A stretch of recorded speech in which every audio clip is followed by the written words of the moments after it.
அஸ்ஸலாமு அலைக்கும் வரஹ்மத்துல்லாஹி வபரகாத்துஹு. அன்பார்ந்த அனைத்து உறவுகளுக்கும் இனிய மாலை வணக்கம். மிக முக்கியமான ஒரு பதிவோடு தான் மீண்டும் வந்திருக்கேன். வீடியோவை கடைசி வரைக்கும் பாருங்க. தெரியாத நண்பர்களுக்கும் மறக்காம ஷேர் பண்ணுங்க. வீடியோ பிடிச்சதா ஒரு லைக் பண்ணுங்க, சப்ஸ்கிரைப் பண்ணுங்க, தொடர்ந்து சப்போர்ட் பண்ணுங்க. இந்த மாதிரி போஸ்ட் ஒன்று இப்போ பார்த்தீங்கன்னா நிறைய வாட்ஸ்அப் குரூப் மற்றும் சமூக வலைத்தளத்தில் பகிரப்பட்டு வருது. இதில் முதலாவதாக நம்ம அந்த குரூப்பில் என்ன மென்ஷன் பண்ணியிருக்காங்க அப்படின்றத தெளிவாக பார்த்துடலாம். ஏன்னா அதை சொன்னாதான் உங்களுக்கும் புரியும் அப்படின்னு நினைக்கிறேன். இதில் வந்து பார்த்தீங்கன்னா இந்த வாட்ஸ்அப் குரூப்பில் தெரிவிக்கப்பட்டிருக்கிற விடயம், எனக்கு இதை வந்து ஐயூப் சகோதரர் வந்து போட்டிருந்தாரு வாட்ஸ்அப்பில். அஸ்ஸலாமு அலைக்கும் வரஹ்மத்துல்லாஹி வபரகாத்துஹு. இதை பற்றி தெரிந்தவர்கள் பொதுவாக எல்லோருக்கும் தெரிவிட்டோம் அப்படின்ற மாதிரி தான் இதில் இருக்குது. சரி, இதில் என்ன இருக்குது அப்படின்றத பார்த்துடலாம். ஆயுள் வசிப்பிட சான்றிதழ் LC 2026 வெளிநாடுகளில் வசிக்கும் இலங்கை ஓய்வூதியதாரர்களுக்கு தொடர்ந்து ஓய்வூதியம் வழங்குவதற்காக பென்ஷன் ஓய்வூதிய திணைக்களம் 2026 ஆண்டிற்கான ஆயுள் வசிப்பிட சான்றிதழை LC வெளியிட்டுள்ளது. குவைத் நாட்டில் வசிக்கும் அனைத்து இலங்கை ஓய்வூதியதாரர்களுக்கும் தமது ஓய்வூதிய கொடுப்பனவுகள் தற்காலிகமாக நிறுத்தப்படுவதை தவிர்ப்பதற்காக பூர்த்தி செய்யப்பட்ட சான்றிதழை 2026 மார்ச் 31 முன்னரோ அல்லது அன்றைய தினமோ இலங்கை தூதரகத்தில் சமர்ப்பிக்குமாறு அன்புடன் கேட்டுக்கொள்ளப்படுகின்றார்கள்.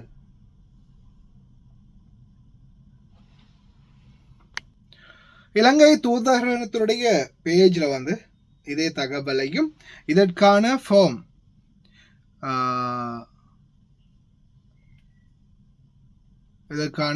ஃபார்மை வந்து பார்த்தீங்கன்னா 2 பிரதிகளாக இலங்கை தூதரகம் வந்து அவங்களுடைய ஃபேஸ்புக் பேஜில் அட்டாச் பண்ணியிருக்கிறாங்க.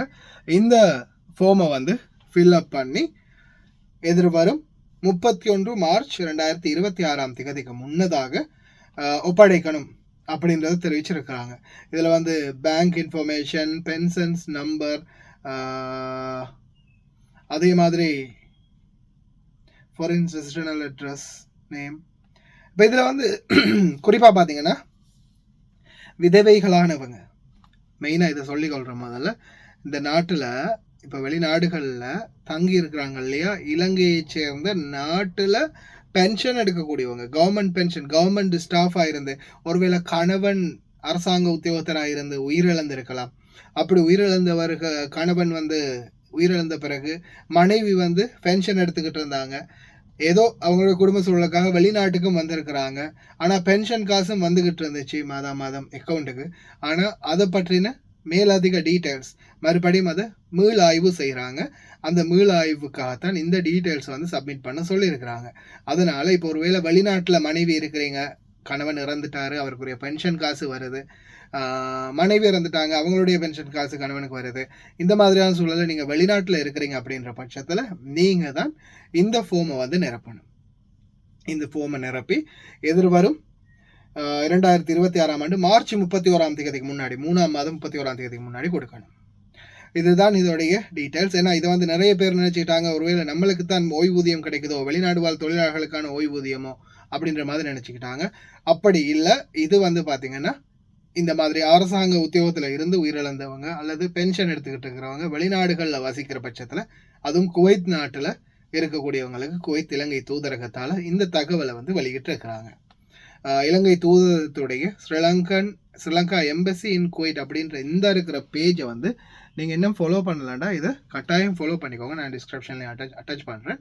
ஏன்னா இலங்கை தூதரகத்தில் வந்து இந்த மாதிரியான தகவல்களை தொடர்ந்துமே அவங்களுடைய ஃபேஸ்புக் பேஜ்லேயே வந்து பார்த்திங்கன்னா தொடர்ந்துமே இதை அப்டேட் பண்ணுவாங்க. இந்த மாதிரி தகவல்கள் இருந்தால் அதே மாதிரி பார்த்திங்கன்னா பாஸ்போர்ட் யாராவது புதுப்பிக்க கொடுத்துருந்தீங்கன்னா பாஸ்போர்ட்டுக்குரிய டீட்டெயில்ஸும் இதிலே வந்து பாஸ்போர்ட் இலக்கமும் வந்து இதிலே அட்டாச் பண்ணுவாங்க. அதே மாதிரி எதிர்வரும் நத்தார் பண்டிகையை முன்னிட்டு எதிர்வரும் 25ஆம் திகதியான நாளை 12/2025 வியாழக்கிழமை தினம் இலங்கை தூதரகம் மூடப்பட்டிருக்கும் என்பதை அறிய தருகின்றார்கள். அதாவது வியாழன், வெள்ளி, சனி அந்த 3 நாளும் தொடர் விடுமுறை தான் இலங்கை தூதரகம்.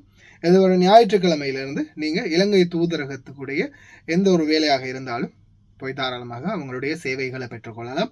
எதிர்வரும் 25ஆம் தேதியான நாளைய தினம் மூடப்பட்டிருக்கும் அப்படின்றத இலங்கை தூதரகம் அறிய தந்திருக்காங்க. இந்த மாதிரியான அனைத்து தகவல்களையும் பார்த்தீங்கன்னா அவங்களுடைய ஃபேஸ்புக் பேஜில் தொடர்ந்து அட்டாச் பண்ணிக்கிட்டே இருப்பாங்க.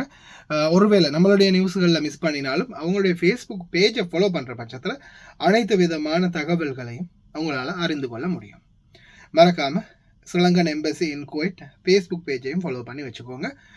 இந்த தகவலை உங்களுடைய தெரிந்த நண்பர்கள் யாராவது இலங்கையில் பென்ஷன் எடுக்கக்கூடியவங்க யாராவது இங்கே இருக்கிறாங்கன்னா அவங்களுக்கு மறக்காமல் அப்டேட் பண்ணுங்கள். ஏன்னா அவங்களுக்கு நிச்சயமாக இது வந்து ஒரு முக்கியமான தகவலாக இருக்கும். இதில் வரும் மார்ச் மாதம் 31ஆம் தேதிக்கு முன்னாடி அவங்களுடைய டீட்டெயில்ஸை வந்து இதில் சப்மிட் பண்ணி தூதரகத்து மூலமாக பென்ஷன் டிபார்ட்மெண்ட்டுக்கு அனுப்பினாதான் அவங்க அதுக்கப்புறமா தொடர்ந்து அவங்களுடைய பென்ஷனை வந்து ஹோல்ட் பண்ணாமல் தொடர்ந்து வழங்கிட்டு இருப்பாங்க. எனவே இதுதான் தகவல். யாரும் இந்த தகவலை வந்து தவறாக எண்ண வேண்டாம். அதே மாதிரி ஸ்ப்ரெட் பண்ணுறவங்க இதுக்கு பிறகு இந்த நியூஸை பார்த்ததுக்கு பிறகாவது நீங்கள் இந்த குரூப்புகளில் வாட்ஸ்அப்புகளில் எங்கேயாவது இது ஷேர் ஆகிருக்குது, நிறைய பேர் இதை பற்றி கேட்குறாங்கன்ற பட்சத்தில் முடிந்த வரைக்கும் அவங்களுக்கும் இந்த தகவலை எத்தி வைங்க. இல்லைனா வீடியோ சரி ஷேர் பண்ணி விடுங்க. ஏன்னா பர்சனலாக ஃபேஸ்புக்கில் மெசேஞ்சரில் மெசேஜ் போடுறது அதிகமாக நான் தான். அந்த மெசேஜ்களுக்கு அதிகமான பதில்கள் நிறைய பேர் அந்த மெசேஜ் கேட்டாங்கன்னா அதுக்கு பதில் கொடுக்குறதே மெயினாகவே இந்த சோஷியல் மீடியாவுக்குள்ளே நான் தான் அதிகமாகவே பதில் கொடுக்குறது. நான் எனக்கு தான் இந்த மெசேஜ்கள் அதிகமாகவே வந்து குவியுது. அதனால தான் இதுக்காகவே தனியாக ஒரு வீடியோ ரெடி பண்ணது. ஓகே ஃப்ரெண்ட்ஸ், இந்த தகவலை மறக்காமல் நண்பர்களுக்கும் ஷேர் பண்ணுங்கள். இன்னொரு வீடியோவில் சந்திக்கலாம். ஹாய் காய்ஸ், இன்றைக்கி நாங்கள் எங்கே வந்திக்கிறோம் தாத்தா? எங்கே வந்திக்கிறோம்? சல்வா கத்தா 5க்கு. நீங்கள் எப்போ ஆர்டர் பண்ணீங்க எங்கள்கிட்ட? முந்தநாத்து. உங்களோட பில்லை கொஞ்சம் கஸ்டமருக்கு எல்லாம் காட்டுங்க, எல்லாம் பார்க்குறாக்களுக்கு கொஞ்சம் காட்டுங்க. எவ்வளோக்கு சாமான் வாங்கிக்கிறீங்க? 137 கேடிக்கு சாமான். இந்த தாத்தோட பில் எங்களோட சேவிஸ் எப்படின்னு கொஞ்சம் எல்லாருக்கும் சொல்லுவாங்க. நாங்கள் குச்சிட்டு வந்து நல்லா எல்லோரும் அங்கே கார்டு சாமான் போடுறதுக்கு வாங்கிக்கலாம், ஒன்றும் பிரச்சனை இல்லை. நல்ல சேவை செய்கிறாங்க. நான் ஆர்டர் கொடுத்தேன், நான் இன்னைக்கு சாமான் கொண்டு வந்து தந்துட்டாங்க எனக்கு கார்டு போட. நீங்கள் கேட்ட சாமான் எல்லாமே இருந்துச்சா? எல்லா சாமானும் இருந்துச்சு, நான் போட்ட சாமான் அவ்வளோ இருந்துச்சு. இதுதான், தேங்க்யூ அக்கா. இதுதான் அவங்க அந்த தாத்தா ஆர்டர் பண்ணது. சாக்லேட்லேருந்து டொஃபி எல்லாமே எங்களுக்கு இருக்குது. அவங்களுக்கு தேவையான சாமான் வெறும் 20 கேடிக்கு மேலே நீங்கள் ஆர்டர் பண்ணாலே நம்ம அவங்களுக்கு ஃப்ரீ டெலிவரி பண்ணி தருவோம். நீங்களும் கால் பண்ணலாம், ஸ்க்ரீனில் நம்பரை போட்டேன். ஓகே, இன்னொரு வீடியோவில் சந்திப்போம். தேங்க்யூ தாத்தா. ஓகே, பாய். லயன் எக்ஸ்பிரஸ் கார்கோ நம்பகமான கார்கோ.